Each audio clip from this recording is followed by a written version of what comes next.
여러분, 에스겔서를 펼치면 한 도시의 멸망에 대한 아주 무서운 예언들이 가득합니다. 하지만 이건 단순히 심판에 대한 선포가 아니에요. 한 민족의 비극적인 몰락을 바라보시는 하나님의 마음, 그 깊은 슬픔이 담긴 애가, 즉 슬픈 노래입니다. 자, 오늘 바로 그 이야기 속으로 한번 깊이 들어가 보려고 합니다. 에스겔은 이 심판 메시지를 마무리하면서 이 한 구절로 모든 분위기를 압축해버립니다. 이것은 애가다. 이건 그냥 분노의 외침이 아니라는 거예요. 당신의 백성이 와르르 무너져 내리는 걸 보시는 하나님의 그 찢어지는 마음, 그 깊은 슬픔이 담긴 노래, 바로 애가라는 거죠. 자, 그래서 이 슬픔의 노래는 에스겔 19장에서 두 가지 아주 강력한 비유로 시작되는데요. 이스라엘 왕가의 비극적인 마지막을 애도하는 이 노래를 통해서 하나님께서 한때 가장 아끼고 영광스럽게 여겼던 것들이 어떻게 끝나는지, 그 마지막을 어떻게 바라보시는지 우리 함께 들어보시죠. 와, 이 두 비유의 대비가 정말 선명하지 않나요? 첫 번째는 사자 이야기예요. 이스라엘의 왕들이 한때는 정말 막강한 사자 같았지만 결국엔 이집트와 바벨론이라는 더 큰 힘의 덫에 걸려서 우리에 갇힌 채 포로로 끌려가는 신세가 되었다는 거죠. 그리고 두 번째는요, 포도나무 이야기입니다. 한때는 열매가 너무나 풍성해서 통치자의 지팡이, 즉 호를 만들 만큼 견고했지만 이제는 교만 때문에 뿌리째 뽑히고 자기들끼리의 내분이라는 불에 타서 재가 되어버린 국가의 모습을 보여주는 겁니다. 그러니까 이 애가의 핵심 메시지는 바로 이거예요. 사자든 포도나무든 그 힘과 영광의 진짜 근원이신 하나님을 잊어버리는 순간 모든 게 그냥 허무하게 무너져 내린다는 거죠. 하나님은 이걸 보시면서 잘됐다 하시는 게 아니라 그 찬란했던 것의 비극적인 끝을 함께 아파하시면서 이 노래를 남기신 겁니다. 자, 이제 20장으로 넘어오면 분위기가 확 바뀝니다. 슬픈 애가에서 이제는 이스라엘의 그 뿌리 깊은 반역의 역사를 아주 적나라하게 파헤치는 역사 회고로 넘어갑니다. 하나님께서 당신의 명예를 위해 얼마나 오래 참으셨는지 한번 보시죠. 여기서 하나님께서 지적하시는 게 있어요. 이스라엘의 역사가 이 4단계 패턴을 끝도 없이 반복했다는 겁니다. 애굽에서든 광야에서든 하나님은 약속하시고 율법을 주셨지만 백성들은 돌아서면 우상을 숭배했습니다. 그때마다 하나님은 진노하셨지만 그들을 완전히 멸망시키지는 않으셨어요. 왜일까요? 바로 이방 민족들 앞에서 당신의 이름이 더럽혀지지 않게 하기 위해서였습니다. 바로 이 구절입니다. 이게 핵심이에요. 이스라엘이 살아남은 건 그들이 잘나서가 아니었어요. 전적으로 오직 하나님의 이름과 그 명예를 지키시려는 하나님의 신실하심 덕분이었던 거죠. 이건 정말 구원은 인간의 공로가 아니라 오직 하나님의 은혜와 신실하심에 달려있다는 위대한 진리를 보여주는 겁니다. 그래서 여기서 우리가 붙잡아야 할 중요한 결론이 있습니다. 하나님은 당신의 백성이, 그러니까 우리가 세상과 똑같이 되는 걸 절대로 그냥 내버려주지 않으신다는 거예요.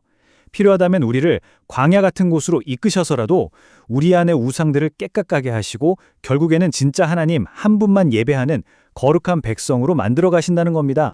자, 이제 예언은 다음 단계, 바로 기소 단계로 들어섭니다. 에스겔 22장과 23장을 통해서 하나님께서 예루살렘을 향해 어떤 구체적인 죄목들을 제시하시는지 그 기소장을 한번 들여다보겠습니다. 하나님은 이제 예루살렘을 향해 선언하십니다. 피 흘린 성읍아. 마치 법정에서 검사가 공소장을 낭독하듯이 그들의 죄를 낱낱이 고발하시는 거죠. 이 고발을 들어보면 심판이 왜 피할 수 없는 결론이었는지 정말 명백하게 알게 됩니다. 이 목록을 한번 보십시오. 이건 그냥 몇 가지 잘못을 나열한 게 아니에요. 사회의 모든 영역, 머리부터 발끝까지 죄가 스며들지 않은 곳이 없었다는 걸 보여줍니다.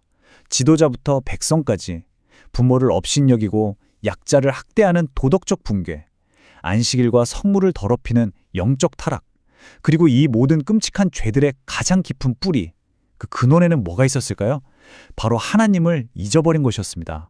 그래서 하나님은 이스라엘을 바로 이 찌꺼기에 비유하십니다. 용광로에 들어가는 은이나 금이 아니라 재련 과정에서 나오는 쓸모없는 불순물 덩어리 말이죠. 예루살렘이라는 거대한 용광로 안에 그들을 다 모아서 당신의 진노라는 뜨거운 불로 녹여버리시겠다는 거예요. 진짜 순은이라면 더 깨끗해지겠지만 처음부터 찌꺼기였다면 그냥 녹아서 사라질 뿐인 거죠. 이 비유는 정말 마음이 아픕니다. 두 자매가 있는데 언니 이름은 오홀라, 바로 북이스라엘 사마리아를 말하고요.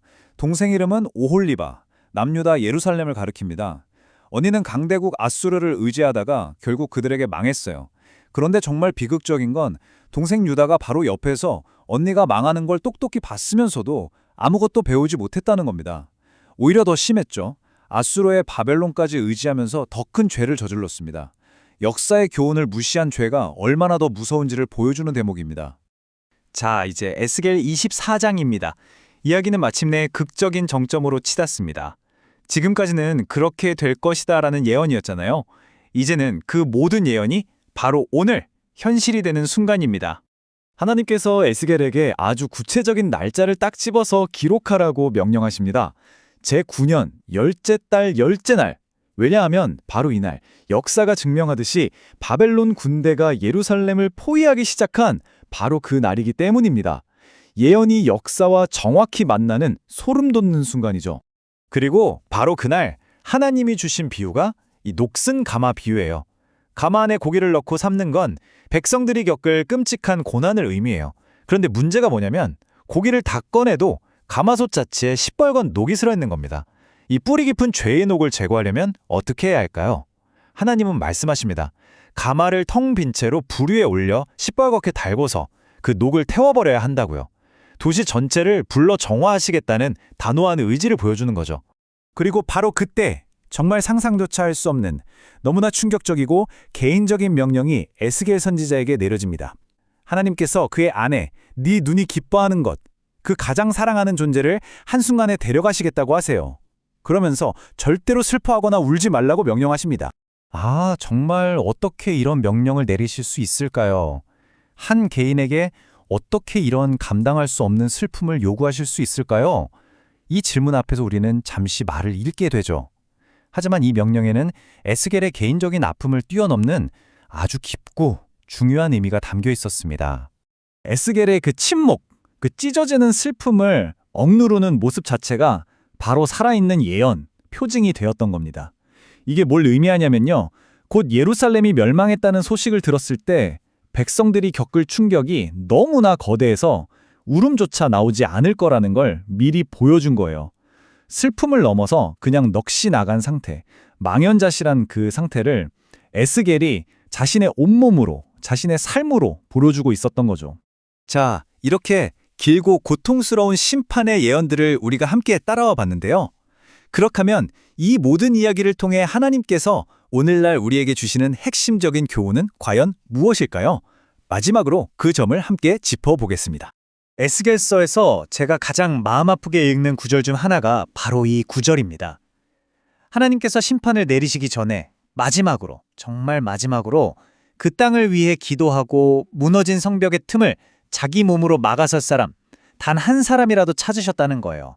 아브라함처럼 모세처럼 중보할 의인 한 명을 찾으셨지만 결국엔 찾지 못했다고 말씀하십니다. 예루살렘의 부패가 얼마나 완전하고 총체적이었는지를 보여주는 정말 슬픈 대목이죠. 자, 이 모든 이야기를 마치면서 에스겔의 외침은 오늘 우리 한 사람 한 사람에게 아주 날카로운 질문을 던집니다. 우리 시대의 무너진 성벽은 어디입니까? 우리 가정, 우리 교회, 우리 사회의 그 죄악의 틈은 어디에 있습니까? 그리고 그 틈에 서서 하나님의 진노를 막아서며 중보할 그 한 사람, 그 사람은 과연 누구일까요? 어쩌면 바로 이 말씀을 딛고 있는 우리 자신, 바로 당신이 아닐까요? 깊이 묵상해 볼 질문입니다.